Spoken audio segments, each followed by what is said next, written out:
Welcome. My name is Lisa Hanselman. I am the director of the Mountaineer Parents Club here at West Virginia University, and we're very pleased that all of you could join us tonight for our conversation with the Mountaineer Parents Club. Tonight's topic, of course, is housing and off-campus housing. So we will go ahead and have our guests introduce themselves, and then I'll come back and just give you a little bit more information if we go. So we'll go ahead and get started with our first. Okay. Good evening, everyone. My name is Patrick Brooks. I'm the managing attorney for Student Legal Services, and I'm going to talk to you tonight about off-campus housing. Hello, everyone. My name is Eric O'Hara, and I work in the housing office here at West Virginia University, and I'm going to talk to you about the residence halls. Good evening. I'm Gary Furby, and I oversee university apartments, and I'm happy to discuss that. All right, great. As you can see, we have a great session in store for you all tonight. So what we're going to ask is that you watch the session with us and listen to all the things that our guests have to say. And when we're done, we'll take questions in the chat. We do ask, if you don't mind, holding off on most of the questions until we're done, because we might just answer it in the slides that we have to show for you all. And with that, we'll kick it off, starting with Patrick. Thanks. Thanks. Good evening again. As I said, my name is Patrick Brooks. I'm the managing attorney for Student Legal Services. I'm going to talk very briefly about what that is so that you'll kind of understand where I'm coming from. Student Legal Services is essentially a small law office located on campus to serve the student body of WVU. We are here for all full-time students, undergraduate and graduate students, and we can help with a variety of things. I help students with landlord-tenant disputes. I've helped students with family law issues. I've helped students start their own business. There's just a wide variety of things that we're here to help with. I do like to preface everything that there are some areas that we can't be involved in. We don't represent students against students, as that's a conflict of interest. We don't represent students against the university, including faculty, staff, student organizations, university apartments, since we're talking about housing. And then we don't represent students in criminal matters, though we can offer advice in that area if necessary.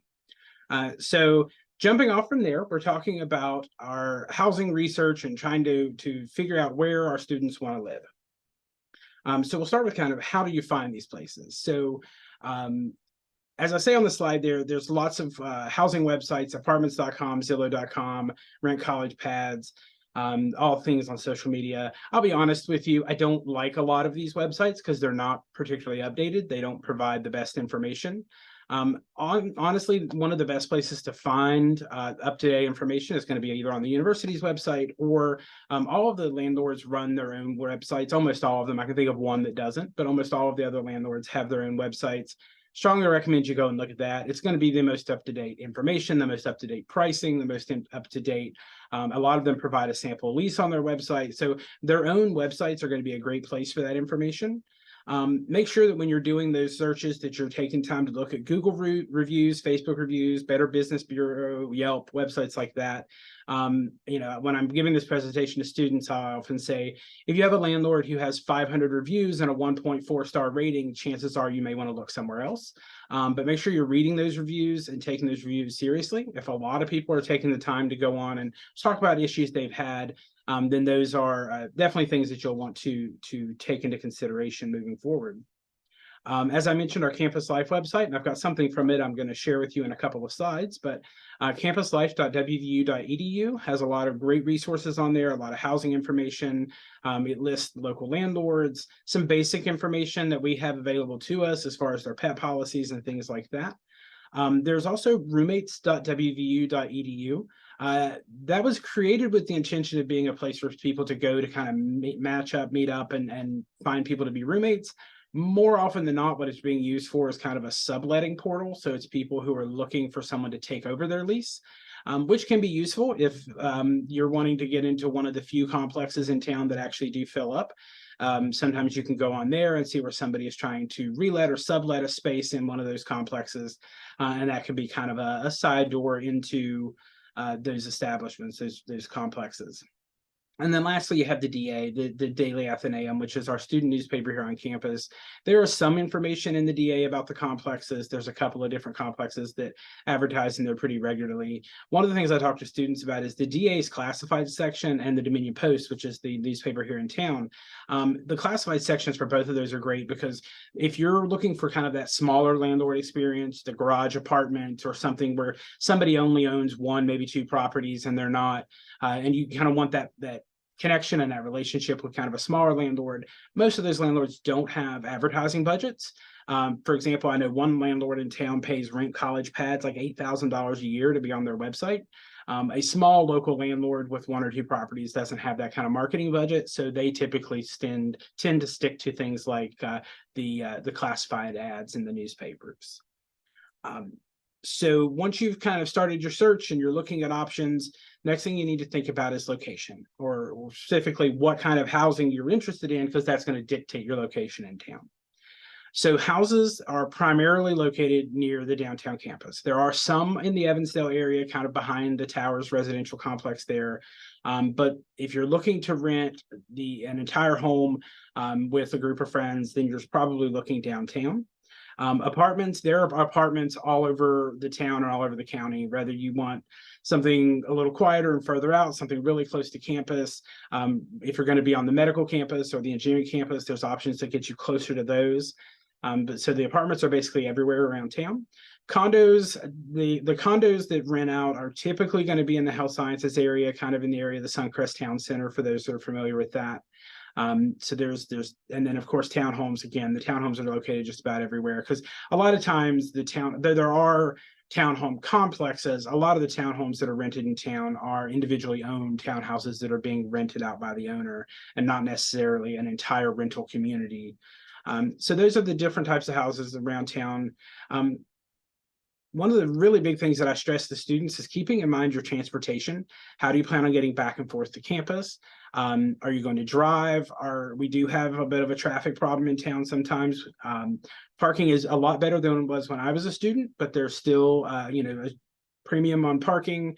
And that parking fees and parking costs can add a lot to your living expenses. So you may have an apartment that's pretty far away from campus, and so you're getting a really good price on it, but then you're turning around and having to either pay daily or monthly parking fees to park close to campus, and then you're really kind of offsetting any savings by having to pay for that parking. I mentioned the shuttles. Again, a lot of complexes have shuttles. That's another place that you can look back to those reviews on. Some of the shuttles are great and they run very often. Some of the complexes, their shuttle is a little less dependable. And so that's something to keep in mind. And then we have the Mountain Line, which is the public bus system here. It services most of the county. And it's free for anyone with a WVID to ride. And so that's another great resource if you're wanting to live maybe a little further away, but don't want to deal with parking and traffic, is taking advantage of the bus line. There are student housing in Morgantown, Granville, Star City, and then just kind of in the county, for lack of a better way to put that. Only the properties within the city of Morgantown are inspected by the code enforcement and the fire marshal's office or the fire department here in town. Most of what here it says the big box housing communities, I often refer to them as the corporate housing communities. The larger complexes, the majority of those are out of town, meaning that they are in the county, they're out of city limits. So they're not subject to code enforcement and things through the city of Morgantown. So they do kind of stay on the periphery of town there. And as it says here, I mean, there are plenty of options close to campus, but typically the closer to campus you get, the more expensive you're going to get. And also some of the places that are downtown, especially the places on High Street and Spruce Street and kind of really in the downtown area, a lot of those are not going to include parking. And again, if you rented there, you would then have to resort to using like the city's parking garage or something along those lines to provide parking. I want to take just a quick moment and talk about tours. Most of your houses, smaller complexes, townhouses, condos, things like that, you're going to get a tour of the actual unit that you're renting, and you're going to get a chance to go and walk through the actual unit and look at it and see what's going on with it. If you're going to a larger complex, you are most likely going to get presented with a model unit. They're going to walk you through and say, this is what it looks like This is what all of them look like. The problem is, in not all instances do they all look like that. That model unit has never been lived in. It is going to be very well maintained, and some of the complexes, the actual rental units may not look like that. So I tell students that's when you have to rely on your context clues, going back to your middle school English classes, and look around and see, is the grass really tall? Then maybe maintenance is not on top of things. Are the dumpsters overflowing? Then maybe the office is not staying on top of things. Are people not cleaning up after their pets? Are there trash in the parking lot? So these are signs that maybe things are not as going as well as they look, or that they're presented to you. I always say if they're not maintaining the outside of the complex, then chances are the individual units are also not being maintained. Virtual tours, I really don't like virtual tours. I tell students all the time, use a virtual tour as a last resort, because in a virtual tour, you're allowing the landlord to control what you're seeing. They're going to show you what's fantastic about the property and maybe not show you what's not so fantastic. And so keep that in mind. I also recommend students visit another time beyond when they go for their tour. Prime example of that would be, assuming they have a way to get back there safely, either they have a car or a friend who can drive, go back and drive through the complex after dark. See what it's like. See if there's security lighting where there needs to be. See if it's a place that you think you would be safe. If you go in at noon on a Saturday and look around, you may say, oh, this place looks fantastic. If you come back at midnight the same night, it may be dark and a little off-putting and a little concerning there. So that's another little thing to think about as you're doing the tours. Speaking of the location, I did want to share this with you. This is a new thing that's been launched this past summer. It is on our Campus Life website, and it's an interactive map of Morgantown. This screenshot was taken before we fixed the map, which is why if you look closely, it actually shows 5 flying WVs, and there should be 4. That marks the 4 WVU apartment buildings. But then as you go through and add 2, you can get you can go through and break down your pricing, your price range, and it will start to populate properties. We've been working with the landlords in town to have as many on here as possible. You go through, you can the ones on the upper end, I guess you'd say the lower end, the like $330 to $599 range. Most of those are going to be priced out per bedroom, and so when you're going to be looking at those, that's how that is. The ones on the other end of the spectrum are typically going to be houses, and that's the whole house price. So you would divide that out by the number of roommates. But that's a really great thing. I will tell you that there is the ability to overlay like where the fraternities and sororities are, but the one that I like the most is at the bottom of the list there, the campus bus routes. You can click that. It'll overlay the routes that run through campus. Now, it doesn't do the entire Mountain Line bus system. It only overlays the ones that come through campus. And that way you can compare, when you start to look for your place, you can say, oh, okay, am I going to rely on the bus line? How far am I from the bus line? Is it going to be a direct route through campus, or am I going to have to change buses? And so I think that's a great resource. And it's been really popular. I think it's been up for a few months, and we've had several thousand people look at it and interact with it. So that's a great place to look for information as well. So once you've picked what you want, you've got an idea of where you want, now you're starting to get into the nitty-gritty of getting a lease together. There are basically 2 types of leases that you're going to be confronted with in Morgantown. The first are the individual leases. In an individual lease, you're leasing your bedroom, perhaps an attached bath, and a shared interest in like the common space. In most of these cases, because it is a direct contract between the landlord and one tenant, there will need to be a cosigner or guarantor. That is not the case with WVU apartments. But for most of the other apartment complexes, they are going to require a parent, guardian, family friend, somebody to sign on in case the student doesn't pay their rent, that they agree to pay it in their stead. One of the perks to the individual leases is that reletting is easier because it's easier to find somebody to take over one bedroom than to take over an entire lease. So that's something to keep in mind. With individual leases, the best way to explain the individual leases is actually kind of not the most pleasing topic to talk about is eviction. So with an individual lease, if one tenant in an apartment doesn't pay their rent, that tenant can be evicted, but everyone else that has paid their rent is secure because they are in a direct contract between themselves and the landlord. And if someone else is not honoring their lease or their contract, that doesn't affect the student in that. Going to the joint lease, a joint lease is all of the tenants are on the same lease. They sign one document with the landlord. My scenario that I always use to explain this is you have 3 students, they're moving into a 3-bedroom house, the rent's $1,500 a month. They move in, they're settled, things are going well. Tenant 1 pays their $500 for the month, tenant 2 pays their $500, tenant 3 doesn't. Tenant 1 and 2 have 2 options at that point. Say tenant 3 just says, hey, I'm not paying, I've decided I'm not going to stay at WVU, and they just leave town. Tenant 1 and 2 can either split up that extra rent and pay it, or they can find someone to take that spot who's acceptable to their landlord to sublet that spot and get somebody in to help pay. At the end of the day, in a joint lease, the landlord is entitled to an X amount of money, whatever the monthly rent is. Anything short of that total monthly rent, they can evict every one of the residents of that unit. So in that scenario I laid out with 3 tenants, in the 3-bedroom, if one doesn't pay and the other 2 say, well, it's not my problem, I'm not going to pay his rent for him, so I'm not going to do that, everyone living there can be subject to eviction. So keep that in mind as they differentiate between these different types of leases. I always say that there's the good and the bad of each. Is the individual leases, students have less responsibility, as in making sure that their roommates are paying their rent and things like that, but they also have less control, because if a tenant gets evicted, the landlord can choose to put somebody else back into that unit. Whereas with the joint lease, they have control over who's going to move in and take over that spot, but they also come with the responsibility of possibly having to pay rent for that empty spot until you find someone. So we've got through all that. You've kind of figured out where where you want to live and what kind of leasing information you want and everything. So you got to think about roommates. Obviously, the obvious choice is that students can choose to live with their friends. They can choose to live with people that they know, whether it's people from home or people they've met here. But there are also a number of complexes that will allow you to sign a lease for 1 bedroom and a 3-bedroom, and then the complex will put 2 more roommates in there. They do typically follow kind of traditional gender roles and age range, but they do have that ability to put somebody into that empty unit. It says here, living with other people is a lesson in patience and sharing.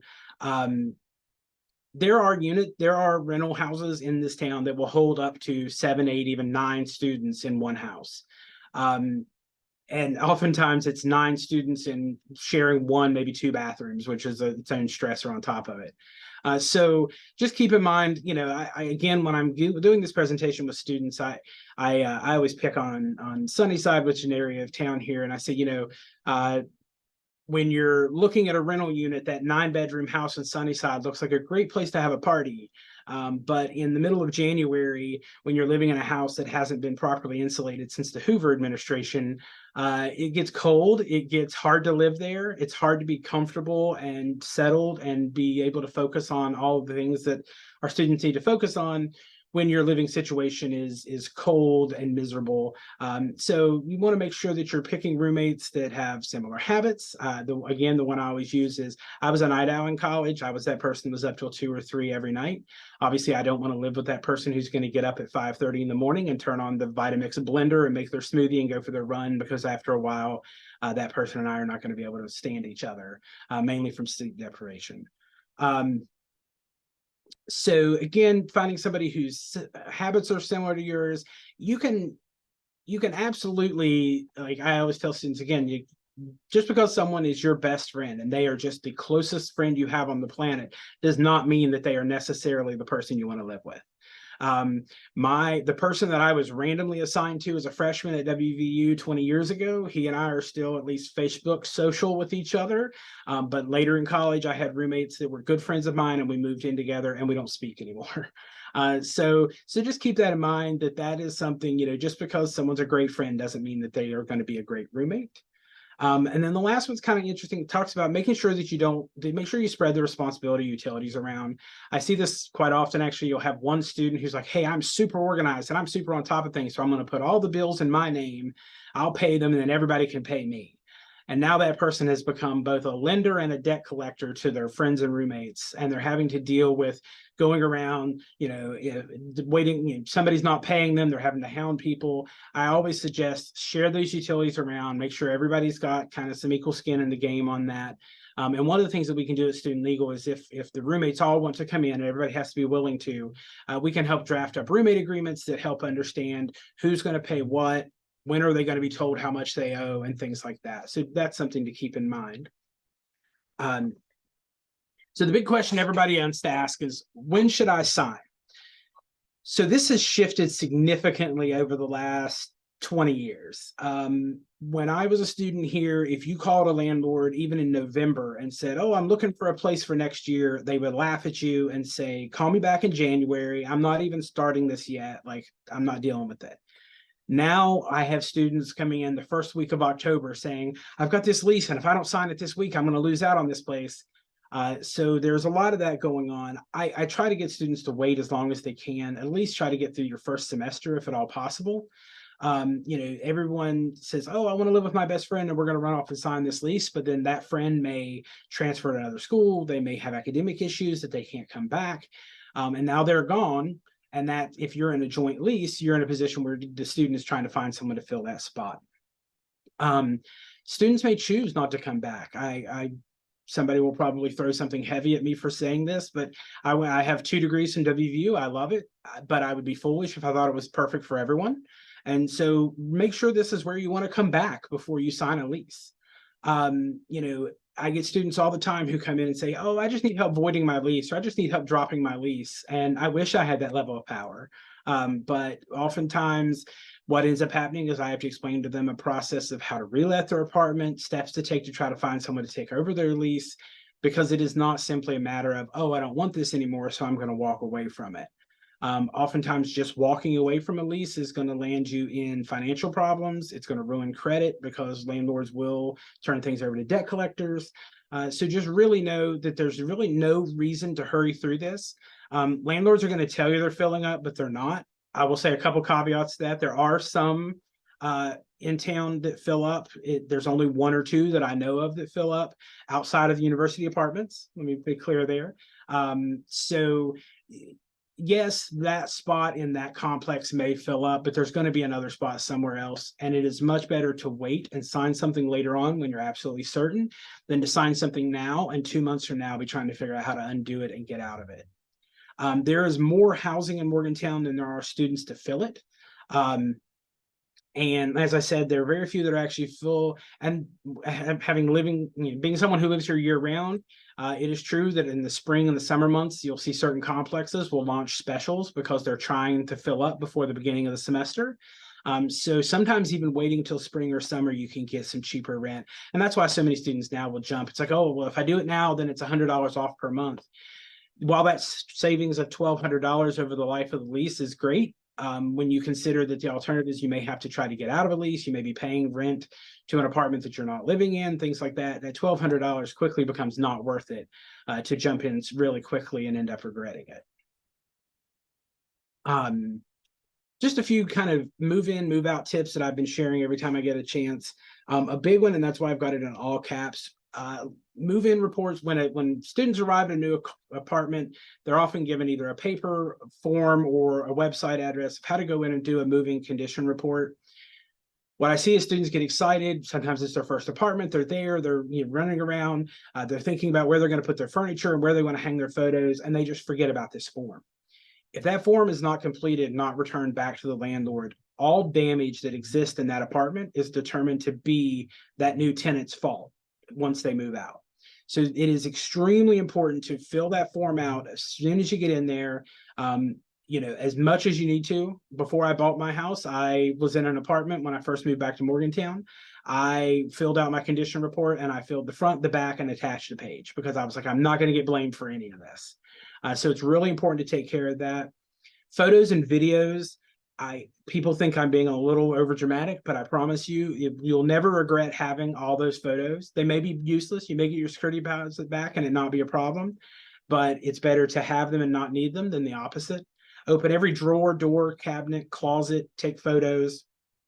When you're moving out, make sure that you're removing trash. Landlords, it's most of the time it's about $25 per bag of trash that's left. $5 per burnout light bulb, things like that. So make sure that you're getting things ready. Oh, I missed one. Check your lease for specific move out requirements. One that I see a lot now is carpet cleaning, where you will sign on in your lease up front. Hey, when I move out, I agree that carpet cleaning cost of blank will be kept out of my security deposit. If you agree up front to that, just, they're going to discount that off of your security deposit. They're going to deduct it from your security deposit. If you agree to that up front, there's really no argument to come back at the end and say, well, but the carpet looks fine. It doesn't need to be cleaned. If you agreed that you were going to pay for the cleaning, you've agreed to that in the contract, and there's not really going to be much of a way to get out of that. Make sure that you return your keys and that you provide your forwarding address.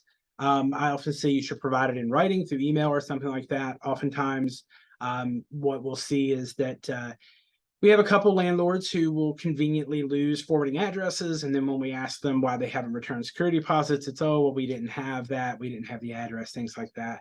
So by sending it to you, even if it's just to info@whatever apartmentcomplex.com, having something where you can say in writing, hey, I provided a forwarding address for the return of my security deposit.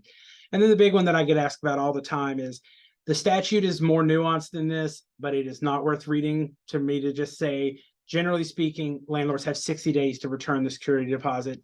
If they don't, then the tenant is entitled to 1.5 times the security deposit in addition to what should have been returned. Little history lesson, that was actually I always credit the Student Government Association here at WVU for this statute. I know that at the time that it was being entertained, a group of the student government officials here went down and lobbied and got explained to the legislature why it was important to have some protections for that. And so a great resource. If a student is beyond the 60 days, they need to reach out to us, come in and sit down with us. We can talk them through their options. Just kind of my final thoughts on a few things that have popped up. Pets, I get asked about that a lot. Some landlords allow them, others don't. If you do bring a pet, expect to pay a pet deposit. Why they call it a deposit, I don't know, because it's non-refundable normally. But those range depending on the complex. I think the lowest I've ever seen is about 150 to 200, and the highest I've seen has been a little over 3, I think.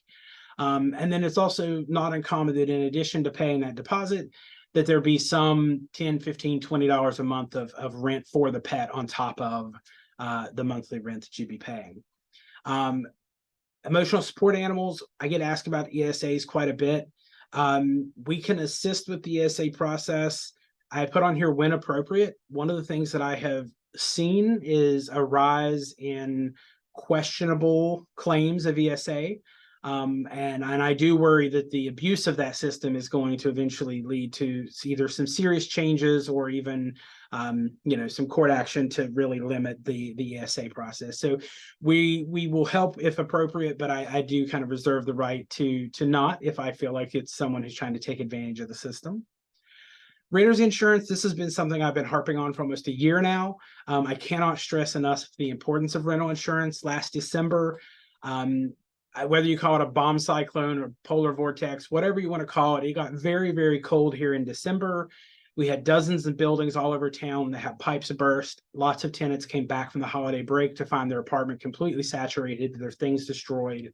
And they were horrified to learn that unless the landlord was actually responsible for causing the water leak through carelessness or whatever, that if it was just a matter of, hey, a pipe burst, the landlord's not responsible for reimbursing them for those personal possessions. That's where renter's insurance comes in.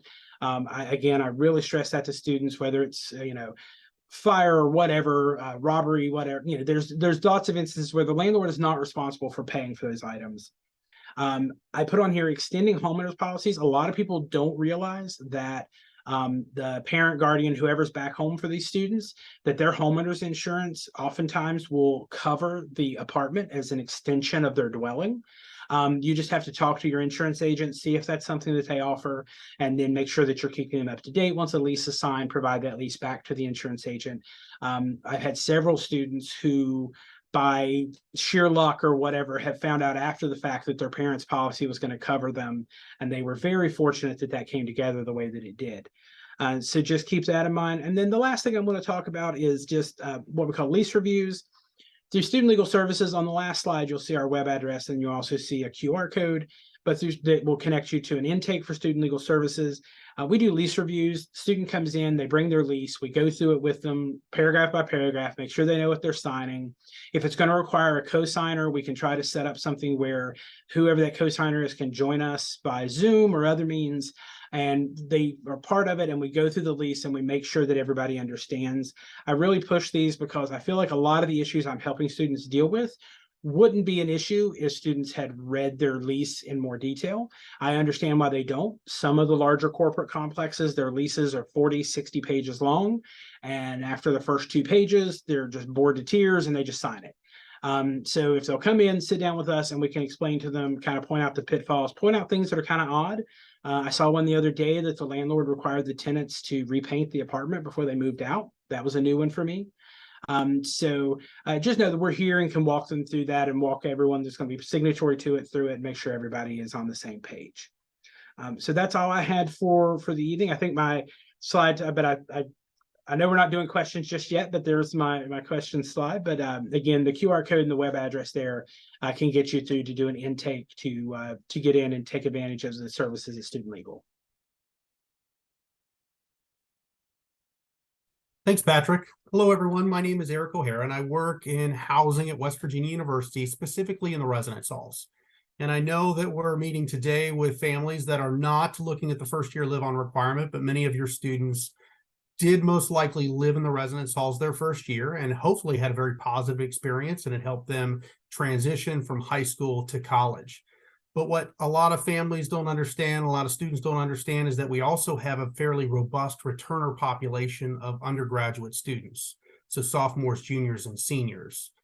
And why? Because convenience, location, may have loved the location you were in the first time, but you could explore all 3 neighborhoods. So the downtown neighborhood, the Evansdale neighborhood, or the other side of the downtown campus, the Sunnyside neighborhood. Convenient billing, so it's all inclusive, a semester billing posted to the student account. And then that 24/7 support that you have and the various campus connections that you get in the residence halls, fostered by the resident assistants, the 24/7 main desk, night staff, and other live-in staff members and other staff support. I did want to let everybody know it's very similar to what it was probably for you in the past, where you were going through the housing portal and self-selecting a space. That opens on October 1st. It normally does most years. And this year it opened on October 2nd. So we're still very early in the process. So if students are looking for a place to live in the residence halls, they can log in at housing or myhousing.wvu.edu, log on to the portal, apply, deposit, and look for available spaces all the way through the end of February. They can still apply after that time. It would just be a manual assignments process at that point in time, but we would still look at preferences and do our best to match students based on what they've listed in their profile and preferences. Flexibility, I know this is important for many, specifically related to if you're not sure whether or not you're coming back, and you want to hold the spot in a residence hall, you can deposit and cancel as long as that happens before May 1st. And you would get part of the deposit. The deposit is $225, and you would get $125 of that $225 back. And then also flexibility related to the contract. It is binding for the entire academic year. So from August until May, unless your student status changed. So, for example, if you had to withdraw for some unforeseen circumstance, if you're a senior and you're getting ready to graduate, if you're going on a study abroad trip, you have that flexibility that if you're no longer a student, then you would not be bound to that contract for the remainder of the academic year. So we're open, we're ready for questions. So if you have any questions along the way and you want to know what's available on the portal, you can always give us a call at 304, we'll put this up at the end, 304-293-2811, or wvu-assign@mail.wvu.edu. And I'll be happy to answer questions after we finish the entire presentation.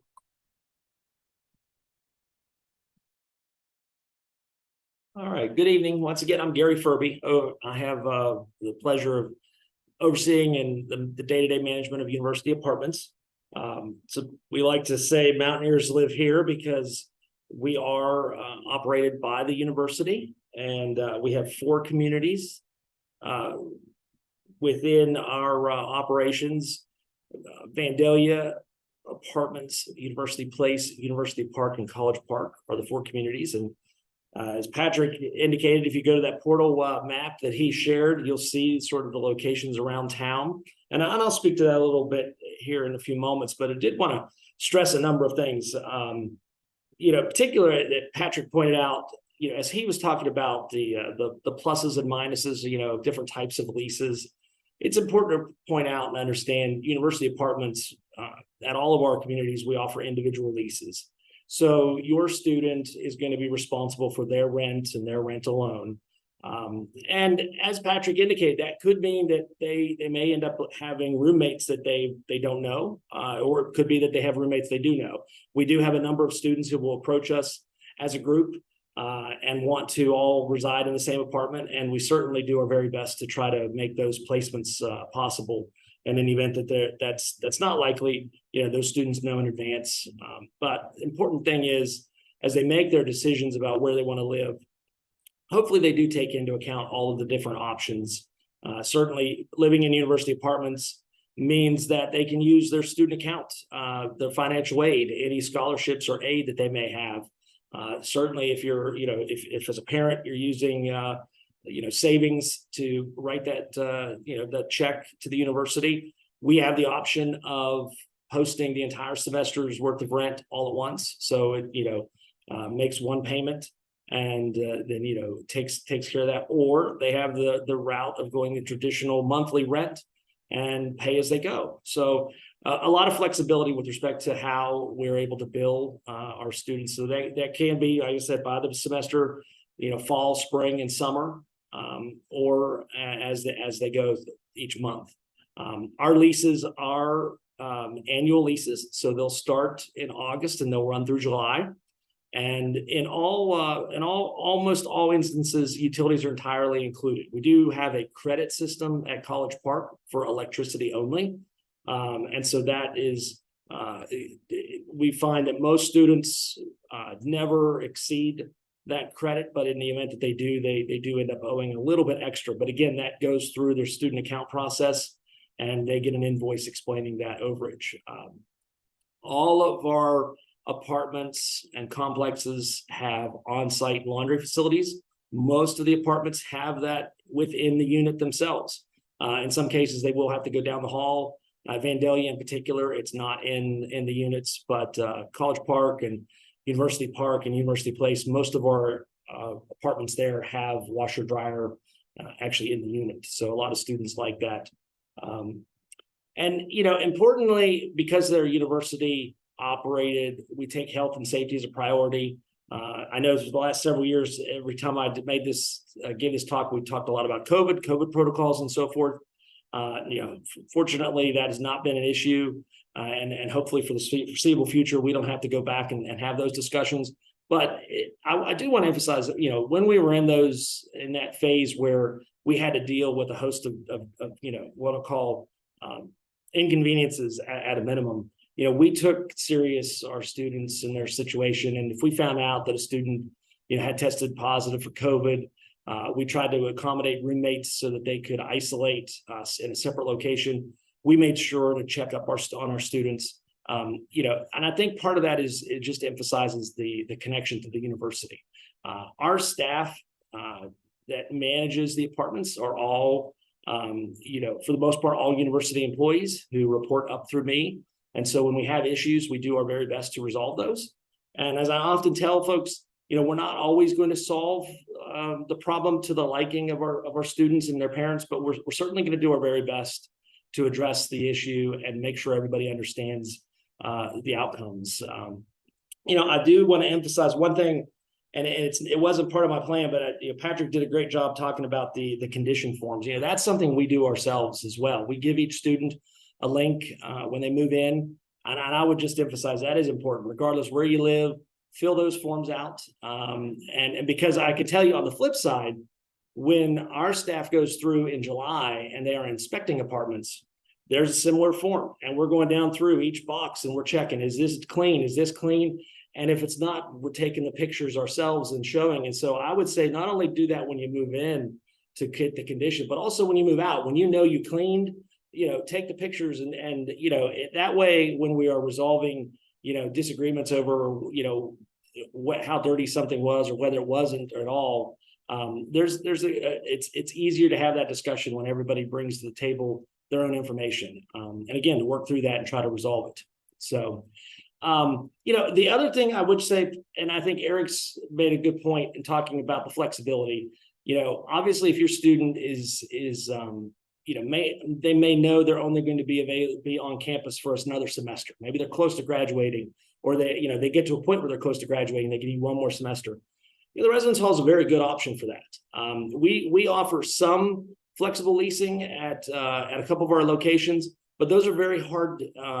There are very few of those. Most of our leases are all 12 months, and you're not going to find a lot of landlords who will offer partial years. So I do think the residence hall is a great opportunity if you are looking for that one semester or that added flexibility. So again, being part of the university and being managed by the university, we do our very best to try to resolve the issues for our students, and we certainly want them to be able to do what they came to WVU, and that is proceed towards graduation and have a nice healthy student experience.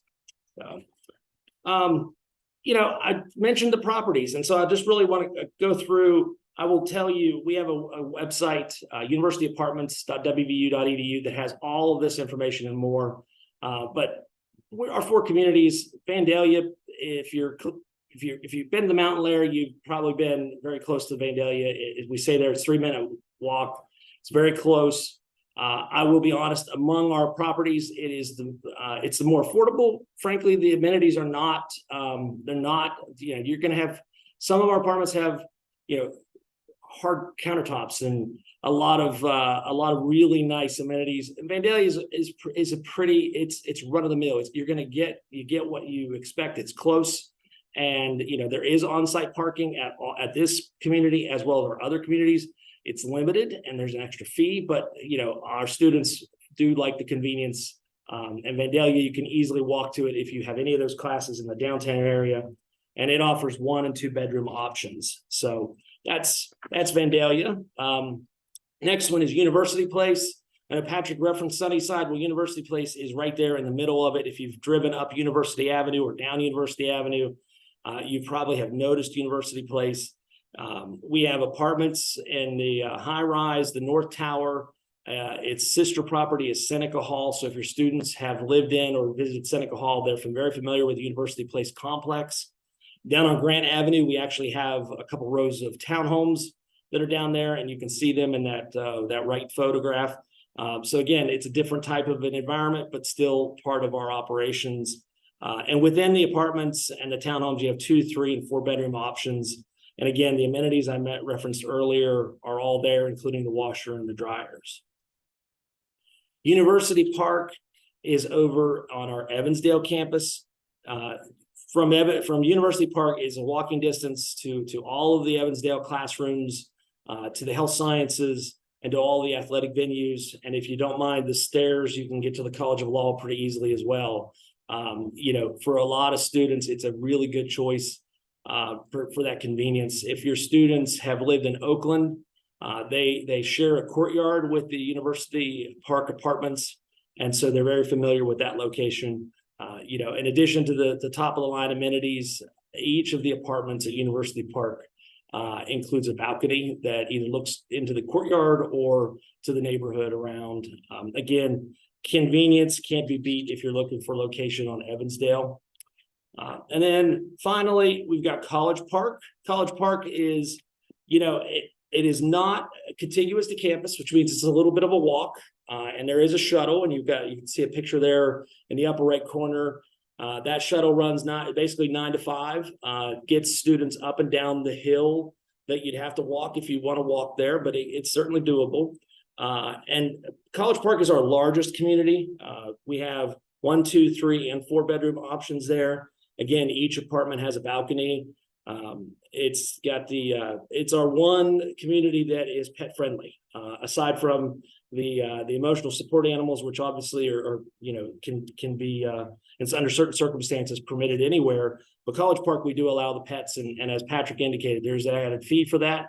But that's the one property where there's actually some grounds where you could have a pet and walk it and so forth. So again, I say check out our website.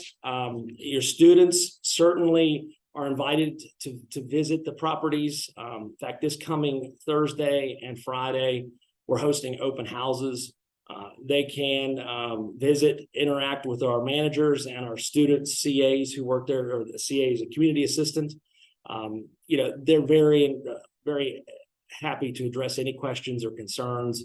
There are model apartments at each of our properties that will be available to be toured. I'd like to think, Patrick makes a good point, model apartments aren't always reflective of what you're going to find, but I would like to think that the models at ours, they're going to be pretty close to what you see at any of the others. But certainly if you want to check out an apartment, I think our CAs, our staff would certainly like to accommodate that as well. But again, free prizes, there'll be food, there'll be giveaways. Certainly it's geared towards our students, but I would say if you're a parent and you're in town and you want to stop by, happy to address any questions or concerns, and talk about our leasing process, which I will say, and I share the leasing process is certainly a burden, timeline that just keeps shifting earlier and earlier in the cycle. We have for a long time now, we've done our very best to not engage in signing too early. We usually open up the month of October for renewals. And then when we get to November, we'll start signing new leases. And I think that just given the demand that we're seeing, we may have to revisit that next year, because what I'm finding is the folks that are looking to lease are, when we opened new leases on November 1st, there was a line that come with some of our communities of people just wanting to, and they were anxious to get those leases signed. So, we're very fortunate that we were able to fill up most all of our units across the 4 communities this past year. Now, that didn't happen until well into the spring semester. So even now, while I say we've got a lot of demand, we're still going to have openings, well past the new year. You may not get the options you want, and to just be honest, 1-bedrooms are very popular, and they tend to go quicker. But a 2-bedroom, a 3-bedroom, and 4 bedrooms, those students who are looking for those types of units of that type with different amenities, we'll certainly be able to find them at our apartments in the new year. But I encourage you, check out our website. Check out encourage your students to stop in the open house, and happy to address any questions that there may be. But again, it's we're fortunate to be a part of the university, and happy to host your student if they decide to live with University Apartments. Okay, now it's time for questions. So if y'all don't mind just putting your questions in the chat, we'll be happy to read those out loud and have our guests answer those for you. We'll be happy to take questions on all of the housing topics that we've heard about today and those different types of housing. So who would like to be first? Who's got that burning question? Oh, thank you so much for kicking us off. So here we go. When signing a lease, if trying to build credit for a student, can they still do that if they have a guarantor? Versus no guarantor and paying a larger security deposit for off-campus apartments. So Patrick or Gary, one of you want to grab that one? Yeah, I can. So it is not going to make a difference having a guarantor. In fact, some of the complexes are not even going to offer what they're talking about there as far as paying a higher security deposit with no guarantor. I'm trying to think. I've never had a student come in that they weren't going to be required to have a guarantor if it was one of those corporate complexes that I talk about where they require that. But no, I don't think that if the question is, will they still be able to build credit if they have the guarantor? Yes, I believe they will be able to. Yeah. Okay. Now, next question. Gary, this one's going to be for you. How many parking spots are available for students living at U Place? And specifically, how soon do we need to sign up if we would like parking? So University Place, we're fortunate, right across the street from University Place is the University Place parking garage. And so I don't know off the top of my head the number of spaces there, but it is in the hundreds.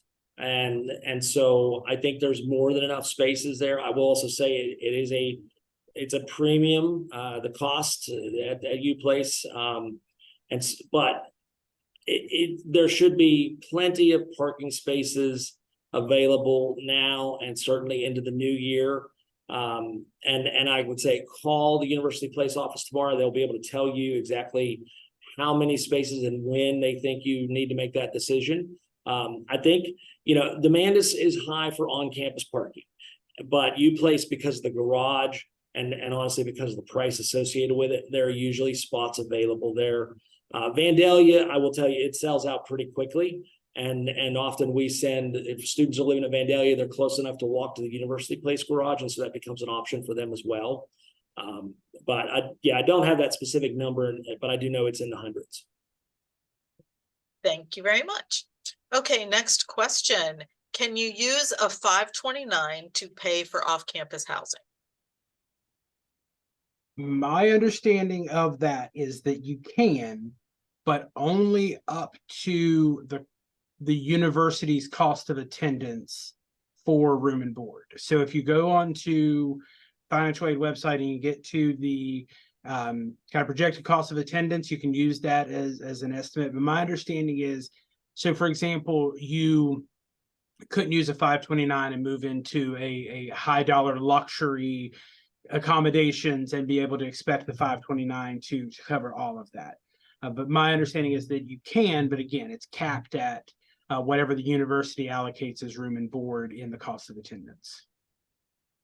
And I'm going to suggest for that you contact the WVU Hub. You can call them at 304-293-1988 and check, because I do know that 529s vary depending on what state you're coming from, and the Hub is happy to answer that question. Okay, next up, our daughter lives on Evansdale. She doesn't mind the dorm life, but she does really want a kitchen. What is your best recommendation? From a residence hall standpoint, Seneca Hall is the only residence hall or dorm that has a kitchen. If she's looking to stay on the Evansdale campus and wants a kitchen, I would suggest University Park. So University Apartments is the best option. Perfect, thank you. Okay, so do students have a limit for guests spending the night at a university apartment? To be clear, there is a 2-night limit at a residence hall. So how is this different? So University Apartments, we do put a limit for the number of guests. But there's a caveat here. One of the things to realize about University Apartments is, unlike the residence halls, we don't have 24/7 staff. So our front desk is open 9 to 5. Really what this becomes is a question of roommate arrangements. If you have a roommate and you have there's basically a new roommate who's staying there way too much, then that's going to become an issue, and we'll likely have to get involved from a management perspective. But I think the number is, there's a certain number of consecutive nights in a row, and forgive me because I don't have our lease in front of us, but I do know it's not the 30-page lease that Patrick mentioned. It's a shorter lease, but we have community guidelines. The important thing here is, regardless, really, wherever you are, if you've got roommates, you need to kind of understand and kind of set some limits within your roommates community. How many guests are okay and how often. What we put in our lease is really, or in our guidelines, is just that it's sort of the guidelines. I mean, if we had to, we'll start counting and tracking the nights, but we like to think that as young adults, our students can kind of manage that as a situation on their own. But often when it comes to our attention, it's because a roommate feels that someone is sort of getting free rent, quote unquote, and they're staying too much. And that becomes an issue really as much for the roommates as it is for management. So I hope it's not a direct question, a direct answer, but I know that the spirit of what we're trying to get at is you can't have somebody who's just staying there every night and eating your roommate's food and so forth. That's going to cause a lot of problems. Thank you. So for campus run apartments, do students still need to move their vehicles when it comes to football games? It depends. I will tell you, if your student lives at University Park, and if the student has a parking space that is associated with University Park, then yes. On football games, Saturdays, I think it's 3 o'clock on a Friday, till Sunday morning, we do ask that they relocate their car. Frankly, part of that is because the blue lot, a part of our parking lot for University Park is the blue lot, or part of the blue lot. And so now we give them an alternative. So it's not like we say, move your car and you're on your own. There's a spot on campus. Usually it's either at the Coliseum or on occasions, because there's also a men's basketball game, it may be on the Evansdale campus up near engineering. So plenty of notice is given. We do explain this when the students are getting their parking spaces, but University Park is our only community that's impacted by parking, or the parking is impacted because of football games. If you're at Vandalia, if you're at University Place, or if you're at College Park, then there is no need to relocate anything on game days. Thank you very much.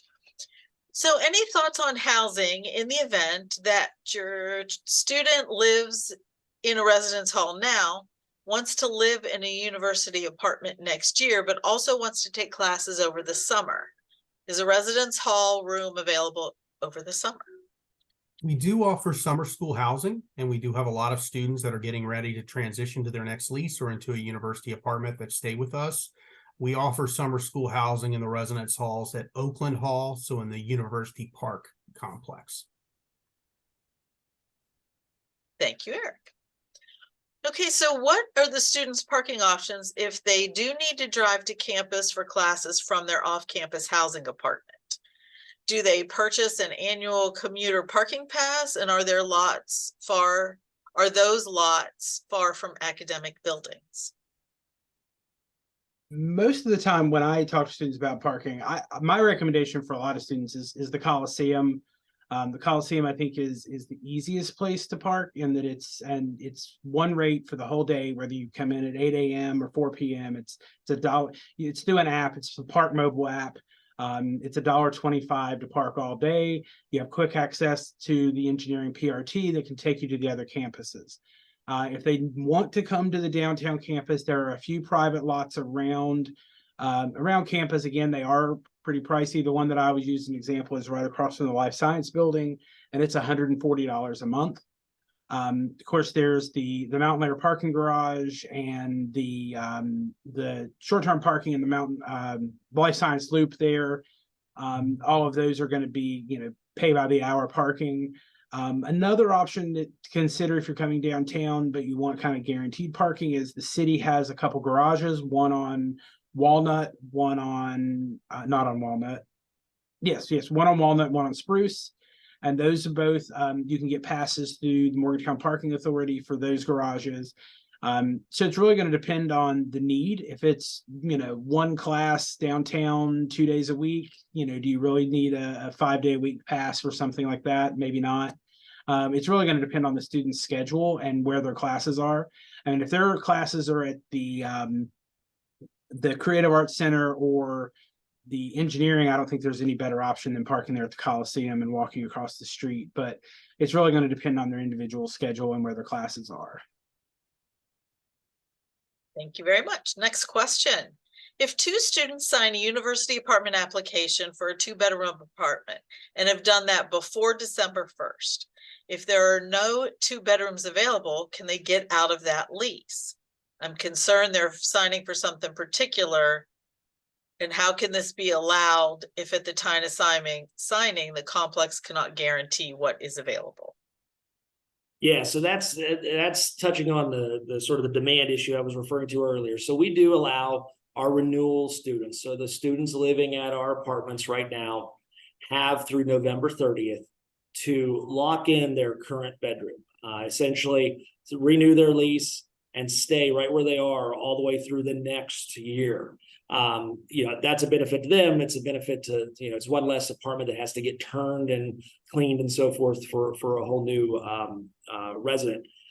But we are signing new leases. You're absolutely correct. And so is there a chance that two students walk in, each sign a lease requesting to be roommates in a 2-bedroom, and then come December 1, they find out that that's not possible?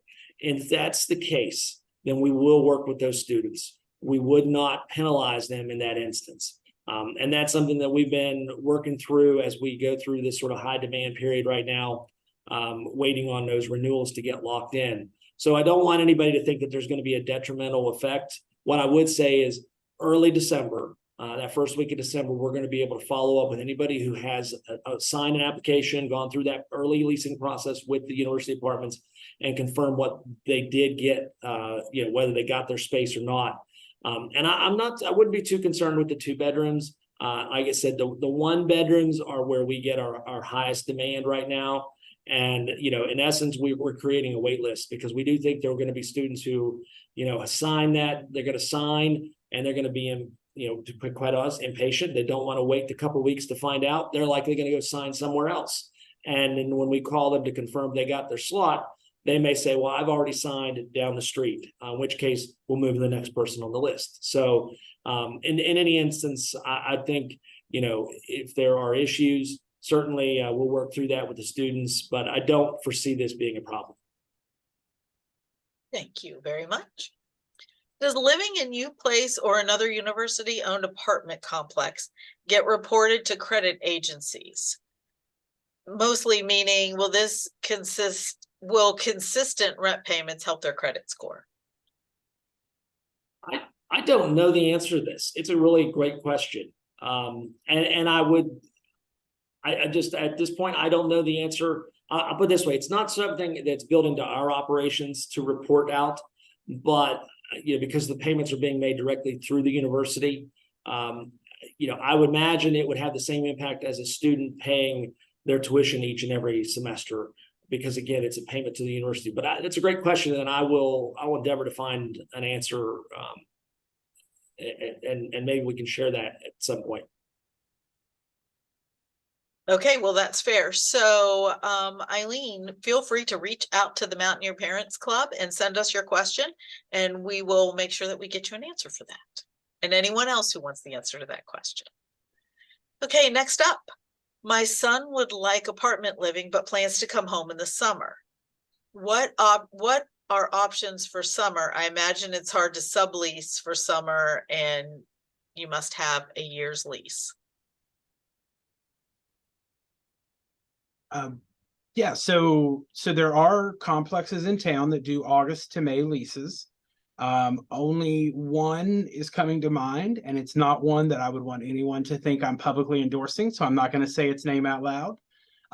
But there are complexes that do 10-month, 9-month, 10-month leases. I don't know. I mean, Gary obviously would know better than I if the university would do that, but I do know that there are complexes in town that do what the 10-month leases. Yeah, we have a limited number of what I'll call partial year leases. We set aside at University Place in particular, and a few at College Park, units that we usually, it's a 4-bed. It's one of our multiple units. We do set them aside specifically for partial year rent, the leases. And so that may mean somebody who comes to us and says, look, I know I intend to graduate in December. I only need the fall semester. And then that unit then also becomes available for the spring. And so, I can't guarantee that we'd be able to accommodate that, but we certainly try to have a few options available where it would just be for the spring semester. In a situation like that, you're likely going to find that most students are going to be paying 12 months rent. And even if they're going home for some part of the summer, that may just be part of what, having that apartment, in the long term, that's just something to account for when you're figuring out the finances. Thank you. Okay, are these all furnished apartments? If that's a question about university apartments, then yes, they're all furnished. Bedroom, everybody gets a bed, dresser, a desk, there's a sofa, and there's some sort of a sitting area in the kitchen. All of that is supplied. move in for the apartments is usually your students' clothes, whatever sort of leisure activity things they need, books, video equipment, video gaming, etc. There's not a lot of furniture moved in. There doesn't need to be a lot of furniture. That doesn't mean that some people don't move furniture in, but you can absolutely get away without having to bring any big pieces of furniture to the university apartments. Okay, so that looks like the end of our questions for right now. We'll give you all just another minute or two. If you have a question, please stick it in the chat. In the meantime, let me just tell you a little bit more about the Mountaineer Parents Club. If you have not yet joined, we sure hope that you will. It's really the best way that WVU communicates with families. We want to make sure you're getting our emails twice a month. If you have questions from this or any of our other webinars and you just want to specify or you want to ask us anything, please reach out to us on our website. We'll be happy to answer your question or get you to the right person. And join us on Facebook, which is where we really put most of our information. We have 3 Facebook pages, but the WVU Mountaineer Parents Club Facebook page is where we're going to be posting all of our information, WVU events, anything coming up, and our giveaways and contests. So we do hope that you will join us on that Facebook page as well and give us your support, because we really like to be reaching out and making sure that parents get all the info that they can. You can join us here, and if you have a question, you can call the helpline at 800 WVU 0096, which is answered by our colleague Katie. She'll be happy to answer that for you. Oh, we have another question. What if your student signs a lease for off-campus housing apartment, gets into the year and things change and wants to move into University Park? Is this something they can do? And what would they need to do? Okay, I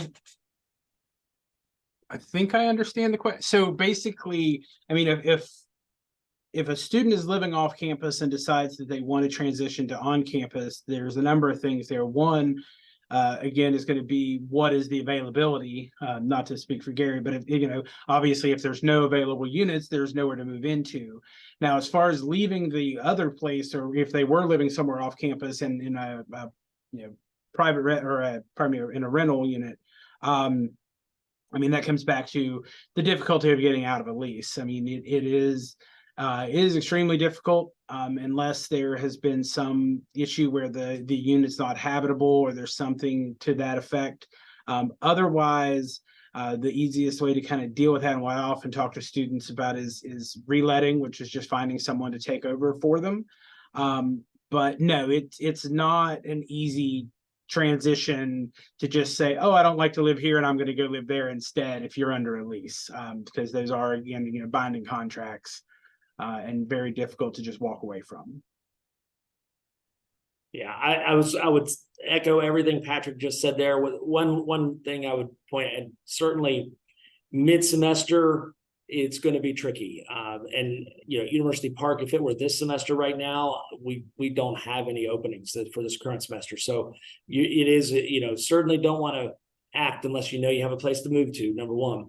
And I will just point out one thing that for students who've signed, let's say it's the reverse, the scenario that I didn't touch on, but if a student is living at University Park and decides they want to move out, we recognize that students, there's a need sometimes to get out of a lease, and Patrick's correct in that we will encourage our students to go through a process where they try to find somebody to move to relet that apartment from the university. But we also recognize that that's not always the case, and we don't want to necessarily hold a student for 9 months, if they've got 9 more months on their lease. So what we've done is we've capped our the most rent that a student would owe us is 3 months. So in other words, if there's no other person who wants that space, then we're not going to try to get them to pay us the entire month. So they can basically buy out a 9 months of a lease for 3 months.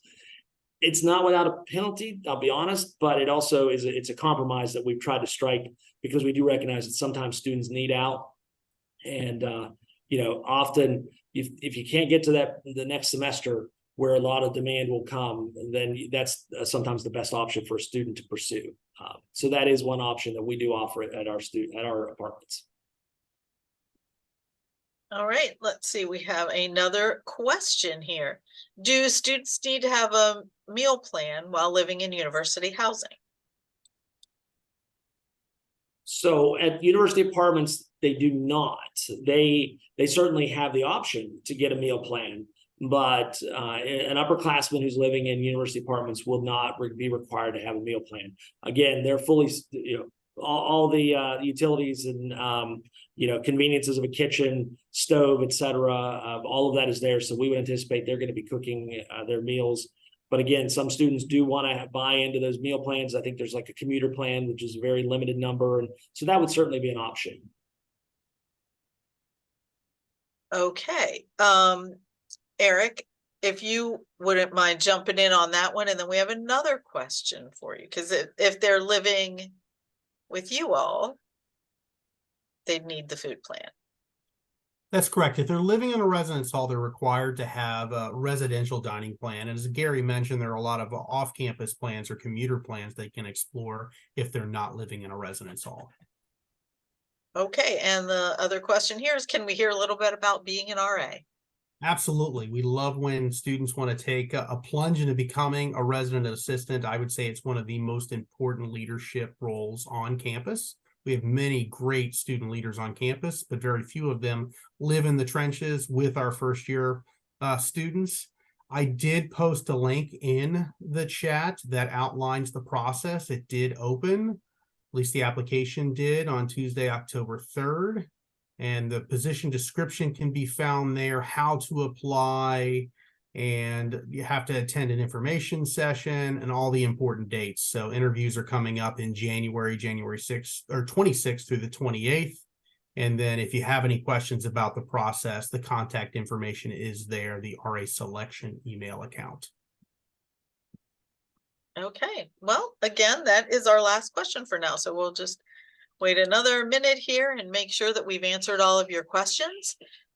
We're happy to continue answering those, but we do understand that we might have reached your limit here tonight. So let's see.